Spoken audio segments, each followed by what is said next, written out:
Baik, bismillah. Assalamualaikum warahmatullahi wabarakatuh.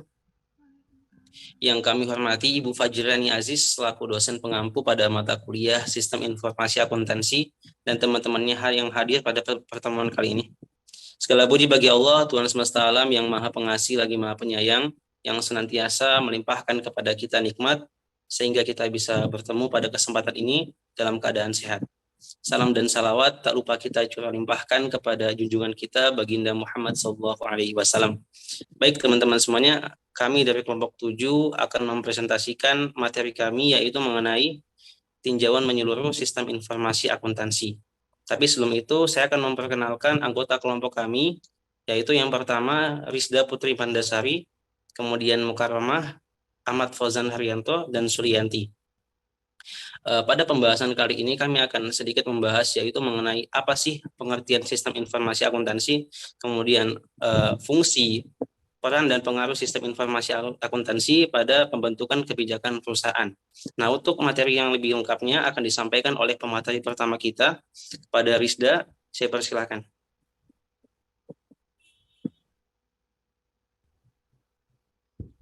Baik, langsung saja untuk materi pengertian informasi.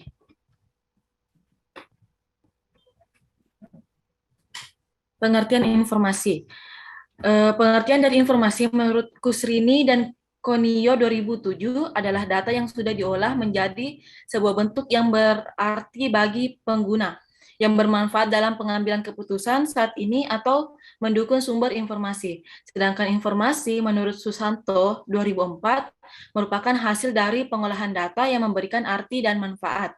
Semua organisasi membutuhkan informasi untuk membuat keputusan yang efektif.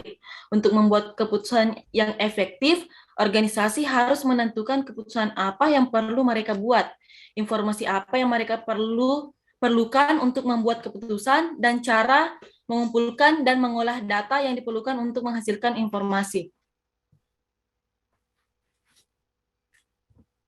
Kemudian, keputusan organisasi dan informasi.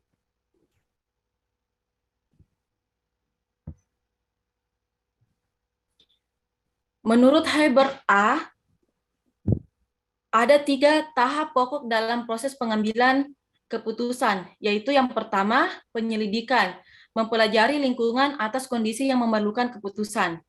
Data mentah diperoleh, diolah, dan diuji untuk dijadikan petunjuk yang dapat mengidentifikasi persoalan. Kemudian yang kedua, perancangan, mendaftar, mengembangkan, dan menganalisis arah tindakan yang mungkin. Hal ini meliputi proses-proses untuk memahami, menghasilkan pemecahan, dan menguji kelayakan pemecahan tersebut. Kemudian yang ketiga, pemilihan, memilih arah tindakan tertentu dari semua yang ada. Kemudian menurut Ramney dan Steinbart, karakteristik informasi yang berguna antara lain sebagai berikut. Yang pertama, relevan, mengurangi ketidakpastian, meningkatkan pengambilan keputusan, serta menegaskan atau memperbaiki ekspektasi sebelumnya. Kemudian reliable, bebas dari kesalahan atau bias, menyajikan kejadian atau aktivitas organisasi secara akurat. Kemudian yang ketiga, lengkap, tidak menghilangkan aspek penting dari suatu kejadian atau aktivitas yang diukur.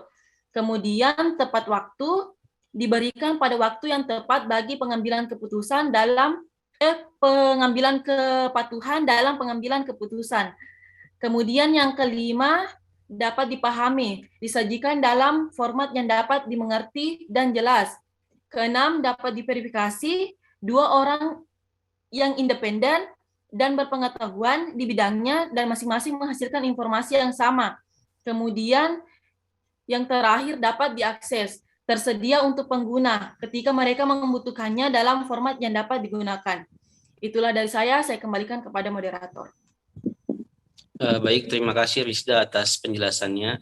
Untuk materi selanjutnya akan disampaikan oleh Mukarramah. Kepada Mukarramah saya persilahkan. Baik, terima kasih. Di sini saya akan melanjutkan materi yaitu informasi antara pihak internal dan eksternal dalam sistem informasi akuntansi. Nah, yang pertama yaitu informasi antara pihak internal dan eksternal dan SIA.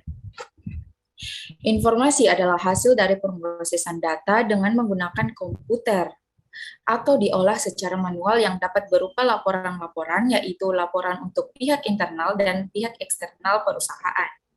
Laporan untuk pihak internal adalah laporan anggaran dan realisasi anggaran, laporan hasil penjualan, laporan biaya-biaya baik biaya administrasi maupun biaya penjualan.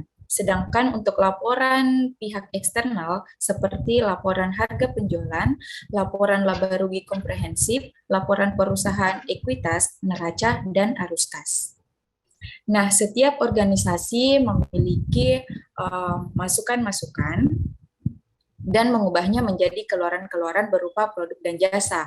Dua pihak utama pemegang sistem informasi akuntansi. Nah, di sini dua pihak utama yaitu ada pihak internal dan pihak eksternal. Yang termasuk dalam pihak internal yaitu para pengelola atau manajer, di mana terdapat beberapa kebutuhan dan permintaan akan informasi yang berbeda-beda sesuai jenjang manajerial pada suatu perusahaan. Nah, di sini untuk pihak eksternal terdapat beberapa yaitu para pemegang saham atau stockholder, para investor, para kreditor, lembaga-lembaga pemerintahan, dan para pelanggan dan pemasok. Kemudian untuk alasan mengapa harus mempelajari sistem informasi akuntansi, yang pertama itu secara khusus sistem informasi akuntansi perlu dipelajari karena informasi sangat dibutuhkan dalam pengambilan keputusan. Sistem informasi akuntansi digunakan untuk melakukan kontrol terhadap seluruh aset yang dimiliki organisasi tersebut, menyiapkan data-data keuangan dan non-keuangan untuk menjadi informasi yang akurat guna mengambil keputusan. Nah, berikutnya yaitu proses bisnis utama perusahaan. Menurut Paul Harmon dalam bukunya Business Process Change, yaitu definisi proses bisnis adalah serangkaian aktivitas yang dilakukan oleh suatu bisnis di mana mencakup inisiasi input, transformasi dari suatu informasi, dan menghasilkan output. Analisis value chain menurut Porter mengklasifikasikan proses bisnis menjadi dua kategori, yaitu primary activities atau proses bisnis inti atau utama, dan support activities atau proses bisnis pendukung. Nah, jadi bisnis proses adalah bagian utama dalam organisasi untuk mencapai tujuan organisasi. Ini mewakili serangkaian aktivitas yang jika digabungkan akan menghasilkan sesuatu yang bernilai bagi customer, baik internal maupun eksternal. Baik, terima kasih. Saya kembalikan ke moderator. Baik, terima kasih atas penjelasannya. Untuk materi selanjutnya akan disampaikan oleh Sulianti. Kepada Sulianti, saya persilahkan. Baik, terima kasih atas kesempatannya. Di sini yang saya akan melanjutkan materi terkait dengan pengertian dan fungsi dasar sistem informasi akuntansi. Next. Sistem informasi akuntansi adalah suatu sistem yang memproses data dan transaksi guna menghasilkan informasi yang bermanfaat untuk merencanakan, mengendalikan, dan mengoperasikan bisnis. Dalam keberlangsungan usaha, sistem informasi akuntansi mempunyai beberapa fungsi, yaitu yang pertama, SIA merupakan sistem pengendali keuangan yang bertujuan supaya tidak terjadi kecurangan oleh pihak-pihak tertentu. Kemudian yang kedua, itu SIA juga berfungsi untuk mengubah kumpulan data dalam bentuk informasi keuangan yang diperlukan perusahaan.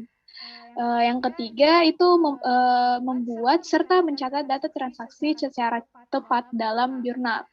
Kemudian berikutnya mengambil data yang dibutuhkan yang berasal dari beragam sumber dokumen. Dan yang kelima mengumpulkan segala macam data mengenai aktivitas bisnis perusahaan serta menyimpan secara efektif serta efisien.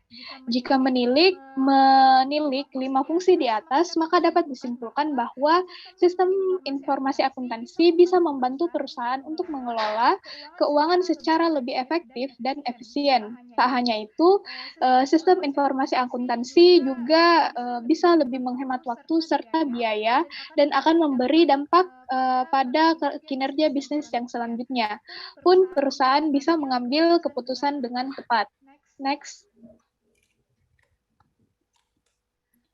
Kemudian berikutnya pengaruh SIA pada strategi perusahaan. Sebagian besar organisasi memiliki sumber daya yang terbatas. Oleh karena itu, penting untuk mengidentifikasi peningkatan SIA yang mungkin menghasilkan keuntungan terbesar. Membuat keputusan yang bijak membutuhkan pemahaman dari strategi bisnis secara keseluruhan. Sistem informasi akuntansi pada suatu organisasi memainkan peran penting dalam mengadopsi dan mengelola posisi strategis. Pencapaian paling layak antar aktivitas mengharuskan pengumpulan data setiap aktivitas. Hal ini juga penting bahwa sistem informasi mengumpulkan dan mengintegrasikan data keuangan dan non-keuangan mengenai aktivitas organisasi. Next. Kemudian berikutnya terkait dengan peran SIA dalam rantai nilai perusahaan.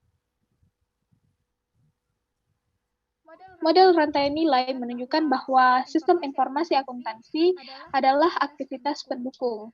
SIA atau sistem informasi akuntansi dapat menambah nilai bagi organisasi dengan cara memberikan informasi yang akurat dan tepat waktu, agar kelima aktivitas utama rantai nilai dapat dilaksanakan dengan lebih efektif dan efisien.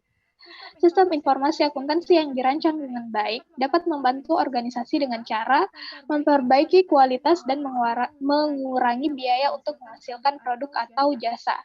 Kedua, memperbaiki efisiensi. Yang ketiga, memperbaiki pengambilan keputusan. Yang keempat, berbagi pengetahuan.